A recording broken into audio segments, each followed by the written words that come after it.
Well, as we have seen too often here in Colorado, a natural disaster can happen at any time. Are you ready to evacuate quickly if needed? Your reporter in Jefferson County, Andrew Hobner, joining us live tonight in Evergreen. And Andrew, there is a community-wide effort there to make sure that the answer is yes.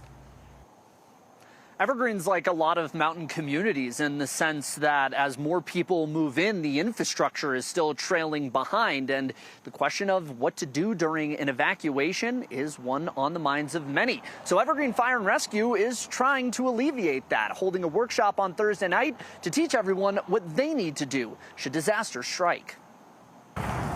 Dave Schisler has seen Evergreen grow quite a bit in his 38 years here. I think they're trying to keep up with it. I don't know if you ever really can. They can mitigate, but if it's going to come through, it's going to come through.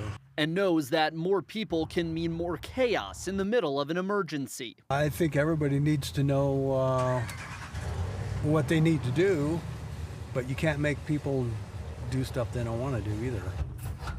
Einar Jensen and Evergreen Fire know this too.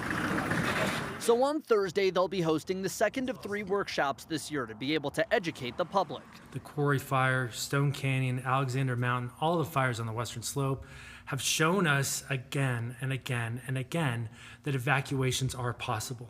Certain areas of Evergreen, including the Echo Hills neighborhood, have one road in and out, which makes preparedness among residents in those areas all the more important. To get the message out, what routes are evacuation routes from the fire departments is tough. It's always communications where we've got little hiccups and speed bumps. So let's talk about that tomorrow night as well. As fire season gives way to fire year.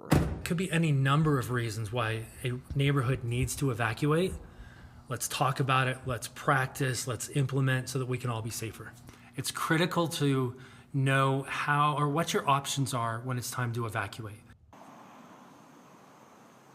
Now, there is going to be a third workshop next Thursday where they'll be looking for volunteers for the community wildfire protection plans. They also said that this workshop that's going to happen tomorrow night is open to everyone, not just Evergreen residents, but Jeffco, Gilpin, even Clear Creek counties. Come one, come all. In Evergreen, I'm Andrew Hobner, covering Colorado First. Yeah, a lot of good information there, Andrew. Thank you. And Andrew is your reporter in Jefferson County. If you have a story idea for him, reach out through cbscolorado.com.